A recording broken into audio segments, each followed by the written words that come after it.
साथियों नमस्कार, आपका स्वागत है बुंदेलखंड नेचुरल्स में। साथियों मैं आज आपसे बात कर रहा हूं सब्जियों के राजा जिसे हम बैंगन के नाम से जानते हैं, अंग्रेजी में इसे ब्रिंजल भी कहते हैं। तो आज हम बात करेंगे आपसे बैंगन की खेती के विषय में। बैंगन एक बहुत ही औषधि फसल है जिसका उपयोग पूरे भारत में ही किया जाता है विभिन्न तरह की सब्जियां बनाने में। बैंगन का एक विशेष व्यंजन बनता है जिसे हम बैंगन का भरता कहते हैं और बड़ा शानदार मोटी रोटी चने की और बैंगन का भरता बेहतरीन कॉम्बिनेशन होता है, आलू और बैंगन का भरता, जिसका टेस्ट लाजवाब होता है। और ये टेस्ट आप और हम सब जानते हैं क्योंकि अक्सर हमारे यहाँ खेतों में हम लोग चोखा बाटी की पार्टी करते हैं तो उसमें बैंगन का भरता एक बहुत ही महत्वपूर्ण चीज होती है। बैंगन एक बहुत ही न्यूट्रिशियस पौधा है। इसमें इसके फल में यदि हम देखें तो niacin, thiamine, vitamin E, vitamin C, riboflavin, choline होता है और इसमें बीटा कैरोटीन होता है प्रचुर मात्रा में। और यदि हम देखें तो इसका बहुत सारे स्वास्थ्य लाभ हैं। बैंगन को यदि हम अपने भोजन में प्रतिदिन यूज कर रहे हैं या कम से कम हफ्ते में 1 से 2 दिन हम यूज कर रहे हैं तो इसमें आप देखेंगे भूख बढ़ाने का गुण होता है, हृदय के लिए बलकारक या हृदय को ताकत पहुंचाता है, वात तथा कफ को भी ये कंट्रोल करता है। इसके साथ ही सफेद बैंगन में ऐसे औषधि गुण पाए गए हैं, विभिन्न सारी शोधों में आया है। जो सफेद रंग का बैंगन होता है उसमें ऐसे औषधि गुण पाए जाते हैं कि वो डायबिटीज को भी कंट्रोल करता है। तो इतना अच्छा होता है बैंगन, इसे हमें अपने भोजन में उपयोग करना चाहिए। इसके साथ साथ बैंगन किसानों के लिए भी बहुत फायदेमंद है। हम किसान साथी बैंगन को लगा करके बहुत अच्छा लाभ कमा सकते हैं और ये बहुत ही लाभ वाली खेती है। और बैंगन की खेती की यदि मैं बात करूं तो ये पूरे वर्ष बैंगन की खेती होती है। सबसे अच्छी बात ये है कि ये साल में पूरे वर्ष उगाया जा सकता है। यदि हम बात करें रबी मौसम में या ठंडी के मौसम में जो फसल हमें लेनी होती है, इसके लिए हम इसकी बुवाई जो है वो जुलाई से अगस्त में कर देते हैं। जैसे अभी हमने इसकी बुवाई यहाँ पे हो गई है, ये जुलाई लास्ट चल रहा है तो इसकी जो फसल निकलेगी वो शुरुआती ठंडी में निकलने लगेगी। इसी तरीके से हम जायद मौसम में यदि लेना चाहते हैं तो ये हमें जनवरी से फरवरी में मुख्य खेत में इसको हमें ट्रांसप्लांट करना पड़ेगा। और यदि हम खरीफ या वर्षा के मौसम में इसकी खेती करना चाहते हैं, फल लेना चाहते हैं तो अप्रैल से मई में हमें इसे खेत में लगाना पड़ेगा या हमें इसका नर्सरी डालनी पड़ेगी। यदि हम बात करें खेती के लिए तो इसकी खेती के लिए सबसे जो उत्तम भूमि मानी जाती है वो मध्यम बलुई दोमट भूमि मानी जाती है। वैसे आप इसे किसी भी तरीके की भूमि में लगा सकते हैं, बस ध्यान ये रखना है कि इसका जल निकास अच्छा होना चाहिए और लगभग 6 से 7 के बीच में पीएच होना चाहिए। तो इस तरीके से यदि आप भूमि का चयन करते हैं तो आप बहुत अच्छी स्वस्थ और अच्छी उपज आप निकाल सकते हैं बैंगन से। यदि हम बात करें बैंगन में तो ढेर सारी किस्में बैंगन में आती हैं, लेकिन इन किस्मों को मुख्यतः जो देखा जाए तो 2 से 3 तरह के रंग इसमें आते हैं बैंगन में। यदि आप देखें तो बैंगन में एक बैंगनी रंग निकल के आता है, हरा रंग का भी बैंगन देखने को मिलता है, सफेद रंग का बैंगन देखने को मिलता है, गुलाबी धारीदार बैंगन देखने को मिलता है। इसी तरीके से यदि हम बात करें तो बैंगन के आकार में भी बहुत सारी विविधताएं हैं। आपने देखा होगा गोल बैंगन भी आता है, लंबा बैंगन भी आता है जो बेलनाकार होता है, और एक जो बैंगन होता है वो नाशपाती के शेप का बैंगन आता है।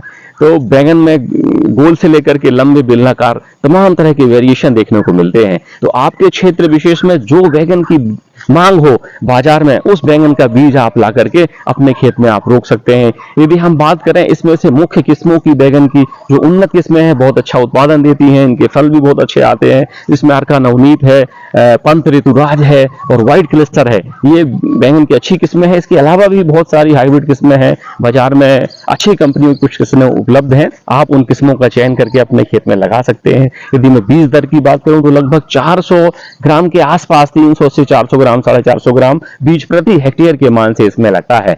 यदि हम बात करें तो बैंगन की खेती को डायरेक्ट मुख्य खेत में नहीं रोपा जाता है, उसके बीज को पहले नर्सरी में तैयार किया जाता है। साथियों यदि हम बात करें बैंगन में तो बैंगन को सीधे खेत में मुख्य खेत में नहीं लगाते हैं बल्कि इसकी नर्सरी को तैयार किया जाता है।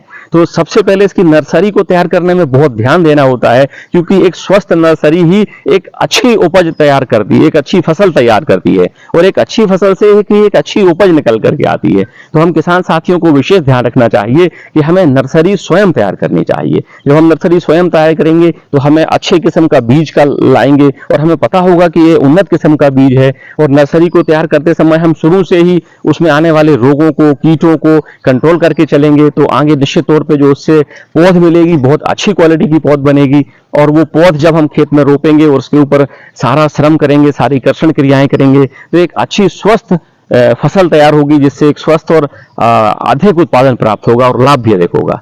कुछ बहुत सारे किसान साथी किसी दूसरी तैयार नर्सरी से बीज लेकर के, पौध लेकर के आते हैं।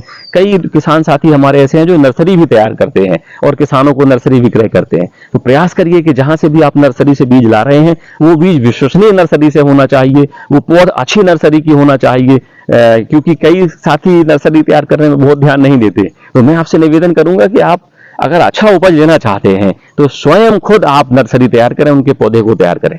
बात आती है इसकी मुख्य खेत में रोपने के लिए। तो इसमें मुख्य खेत में रोपने से पहले खेत को तैयार कर लेते हैं, ट्रैक्टर चला करके, कल्टीवेटर चला करके, रोटावेटर इत्यादि से भुरभुरा खेत तैयार कर लेते हैं। पानी निकासी के लिए इसमें पर्याप्त व्यवस्था कर देते हैं। और जैसे आप मेरे पीछे देख रहे हैं, ये थोड़ा सा हाईटेक हमारे किसान है भाई, इन्होंने इस पे मल्चिंग कर रखी है पूरे खेत में। तो मल्चिंग का भी एक विशेष महत्व है, क्योंकि किसी भी फसल में यदि हम देखें तो खरपतवार बहुत ज्यादा निकलते हैं, और यदि इसमें मल्चिंग कर दी जाती है तो तुलनात्मक दृष्टि से खरपतवार नहीं निकलते। आप देख रहे हैं मल्चिंग करके यहाँ पे इन्होंने दो दो पौधों को, एक बेड बनाया हुआ है ऊंचा, और एक बेड के ऊपर दो दो पौधों को एक निश्चित दूरी में लगाया हुआ है। तो ये भी एक बहुत अच्छा तरीका है, जूम करके दिखाया जा सकता है इसको। इस तरीके से पूरे खेत में ही इन्होंने लगाने का ये प्रयास कर रहे हैं। तो इस तरीके से भी आप कर सकते हैं। कई किसान साथी हमारे मुख्य खेत में सीधा जो है लगाते हैं, वैसे भी आप लगा सकते हैं। आपको ध्यान ये रखना है कि इसमें दो पौधों के बीच की दूरी और लाइनों से लाइनों के बीच की दूरी विशेष महत्वपूर्ण है। यदि आप इस पौध को बहुत घना कर देते हैं तो इसमें रोग व्याधियां आएंगी, पौधा जो है बढ़वार अच्छी नहीं होगी, कमजोर पौधा होगा, स्वस्थ नहीं होगा, और निश्चित तौर पर उस पर जब फल आएंगे तो पौधा जमीन में गिर जाएगा, या उस पर बहुत अच्छी क्वालिटी की उपज नहीं निकल के आएगी। तो आपको ध्यान देना है कि इसमें एक पौधे से दूसरे पौधे के बीच की दूरी लगभग 60 से 75 सेंटीमीटर रखना है, और एक लाइन से दूसरी लाइन के बीच की दूरी लगभग 50 से 60 सेंटीमीटर तक रखी जा सकती है। तो इस तरीके से यदि आप इसको रोपण करते हैं तो जब ये पौधा बढ़वार लेगा, आकार लेगा, तो बहुत स्वस्थ होगा, अच्छा होगा, पर्याप्त इसमें स्पेस होगा, जिसमें हवा का आवागमन, सूर्य के प्रकाश का आवागमन बराबर रहेगा, और हेल्दी फसल आपकी तैयार होगी। तो इस तरीके से खेत पे मुख्य खेत पे इनको फसलों को रोप करके समय समय पे आप इसकी निदाई गुड़ाई करते रहें, इस पे पानी देते रहें। यदि आप मल्चिंग कर देते हैं तो विशेष निदाई गुड़ाई की आवश्यकता नहीं होती है, लेकिन यदि आपने मल्चिंग नहीं की है तो आप निदाई गुड़ाई भी कर सकते हैं। इसमें पानी आप देते रहें। पानी भी मैंने अक्सर देखा है कि लोग पानी बहुत ज्यादा फसलों में लगाते रहते हैं। तो आपको पानी देने के लिए एक विशेष चीज मैं बताता हूं मेरे अनुभव से, कि आपको देखना है कि जहां पौधे की जड़ है उसके आसपास आप हल्की सी खुदाई करें, उंगली से ही या किसी खुरपी से, और देखें कि वो जो जड़ के आसपास की मिट्टी है उसका हाथों में लेकर के लड्डू बनाने का प्रयास करें। यदि लड्डू आसानी से बन जाता है, यानी कि खेत में उस फसल के लिए पर्याप्त नमी की मात्रा है, आपको पानी देने की आवश्यकता अभी नहीं है। और यदि उस मिट्टी का जो आप लड्डू बनाने का प्रयास कर रहे हैं लड्डू नहीं बन पाता है, तो आप जान लीजिए कि आपके खेत को, आपके पौधे को पानी की आवश्यकता है। तब आप उस कंडीशन में पानी देंगे तो बहुत ही अच्छा रहेगा। इस फसल में लगभग पहली मुख्य खेत में रोपने के बाद 20 से 25 दिन में पहली निराई गुड़ाई करना चाहिए। दूसरी निराई गुड़ाई लगभग 40 से 45 दिन में करना चाहिए। और इसमें विशेष ध्यान देना चाहिए कि पौधे पे निराई गुड़ाई के पश्चात गोबर की खादें डाल करके, प्राकृतिक खादें डाल करके, वर्मी कंपोस्ट है, नाडेप कंपोस्ट है, इनका उपयोग करके मिट्टी भी चढ़ाना चाहिए, क्योंकि जब इस पे फल आते हैं तो वजन काफी आ जाता है और पौधा गिरने लगता है, जिससे फसल का काफी सारा नुकसान होता है। यदि आप मिट्टी चढ़ा देंगे तो पौधा मजबूत होगा, जमीन भी मजबूती से पकड़ लेगा। तो यदि इस तरीके से आप खेती करते हैं तो बहुत अच्छी स्वस्थ फसल तैयार होगी। बैगन की फसल में अगर हम कीटों की बात करें तो ढेर सारे कीट तो आते ही हैं, लेकिन इसमें जो सबसे मुख्य कीट लगता है, जो बहुत ज्यादा परेशानी करता है, इसे हम तना छेदक और फल छेदक के नाम से जानते हैं। तो सबसे पहले ये कीट क्या करता है कि ये जो मुख्य तना होता है और उसके बगल से जो इसकी शाखाएं निकलती हैं, वहां पे छेद करके, सुराख करके ये अंदर चला जाता है, तने का गूदा खाता रहता है, जिससे तने का अगला हिस्सा मुरझा करके सूख जाता है और फसल को नुकसान होता है। जब इसमें फसल में फल आते तो ये कोमल फलों में छेद करके अंदर घुस जाता है और वहां पे गूदा और बीजों को खाता रहता है और मल त्याग के माध्यम से उस छेद को ही बंद कर देता है। तो सामान्यतः आप इसके छेद को पहचान नहीं सकते, बारीकी से देखेंगे तभी पहचान पाएंगे।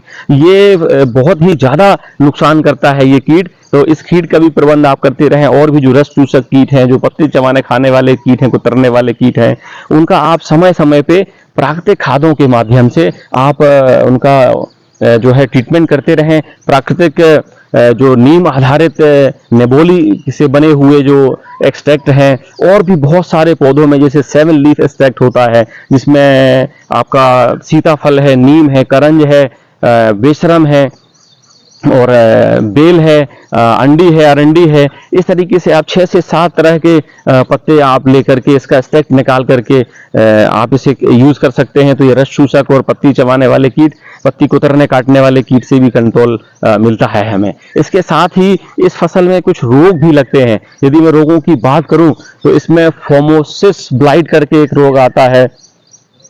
तो फोमोप्सिस ब्लाइट में ये जो है पत्तियों को भी प्रभावित करता है, तने को भी प्रभावित करता है। इसे तना झुलसा, पत्ती झुलसा के नाम से भी जानते हैं, और ये फल सड़न भी पैदा करता है। इसी तरीके से इसमें भी हम देखें तो एक छोटी पत्ती रोग जो वायरस रोग होता है, ये हरा फुदका के कारण होता है। और इसी तरीके से बैक्टीरियल बिल्ट आता है, मोजेक आता है जो सफेद मक्खी के कारण होता है। तो ये कीटों को हम तमाम इंतजाम करें जो मैंने आपको पहले बताए, इस तरीके से आप इन कीटों पे नियंत्रण कर पाएंगे और आपके खेत में ये रोग नहीं आएंगे।